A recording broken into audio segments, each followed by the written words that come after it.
how do you feel about the Prop 8 going to the Supreme Court, or making it to the Supreme Court?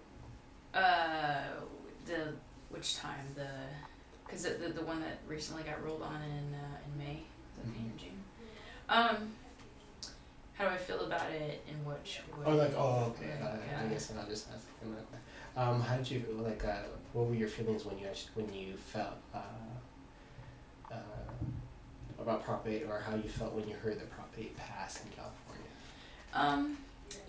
Of course I was disappointed, and it's not necessarily just like the marriage thing, but like just the overall kind of like,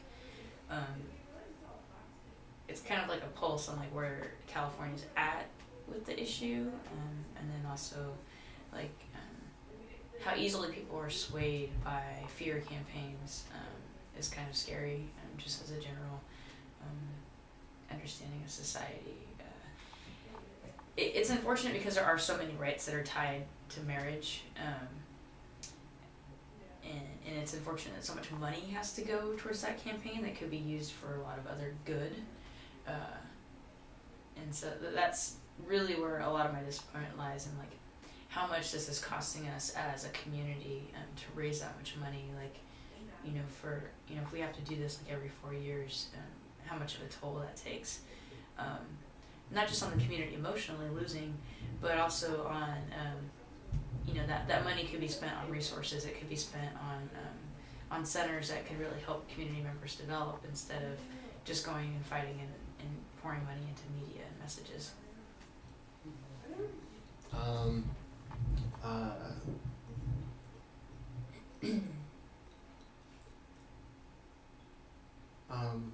Are there any instances when you've been a victim of discrimination in public? Wow. I mean, if you're comfortable actually. Well, it's hard to tell, because a lot of times, most acts of hate or bias are very kind of on the sly. So they're not necessarily like, I'm going to come out of the bushes with a bat at you. It's, I'm not going to serve you right away, or I'm not going to treat you very well. So for me, it's hard, because I'm not quite sure what it is that they're not treating well. Is it because of my gender presentation? Is that what they perceive as being queer? Is it, is it who I'm with, or is it me? Is it because I am a person of mixed race, or, so there's all these like other factors that you don't know. Like when you're a person who has multiple identities of oppression, like how can you tell which one they're actually targeting? Is it a mixture of all of them, or is it one in particular? So it, do I get mistreated?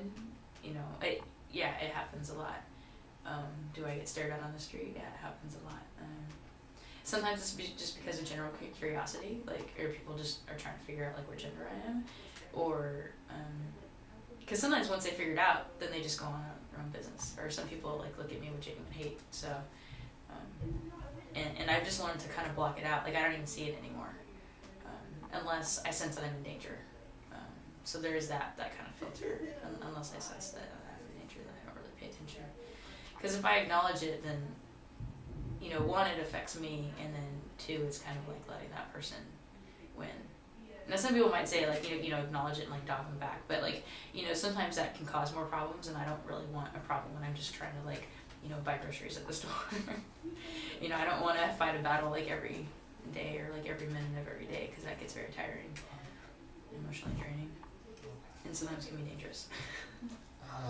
How do you feel when you hear on the news that an LGBT individual was a victim of violence? It makes me really sad, and actually that's one of the fallouts of Prop 8 is, and we saw this with Prop 22 in 2000, where it seemingly looks like the majority is like against like a certain community, which, with the marriage thing, is not necessarily some people are against the community, they're against the marriage thing, and I understand the differences in opinion of that, but what it sends the message to young people and to people who commit acts of hate, that they're right and that what they think is okay, and so that it somehow gives them some sort of green light to go and commit violence against people. Like they're better than somebody else, and that's a huge problem in our society. Just like the whole like hierarchy of things. We like to make things in lots of hierarchies, either to make ourselves feel better or to make ourselves more powerful, which stems from ego and stuff. So it's a huge problem with not just with bashing, but like in all sorts of not just physical violence, but emotional violence that happens in lots of different areas of life. So yeah, it's sad and unfortunate when it comes to physical harm like that, but emotional abuse, I would say, is higher proportionally experienced by a lot of people, and unfortunately that doesn't make the news every day.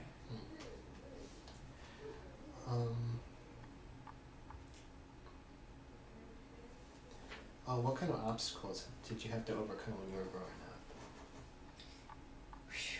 up? I actually, I guess it has a lot to do with my age, because coming out, I would say generations of people coming out kind of turns over like every 5 years. It's very quick because of how fast society is changing. I graduated in 1995, and I grew up in a rather conservative area in the Central Valley, in San Joaquin County area. And it was hard growing up there. I figured out who I was at a pretty young age, between like 8th grade and high school. And I carried that secret with me all the way up until college. And so it was very difficult, trying to be who I was, because I couldn't. I tried to change who I was, and that was something that didn't work. And I actually I came out in the Valley.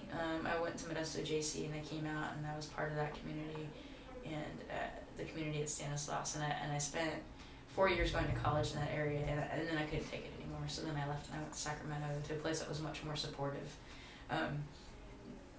Is it as supportive as the Bay Area? No, it's not. But it was a place that was like the big city to me, and it provided at least opportunities that I didn't really have in the Central Valley.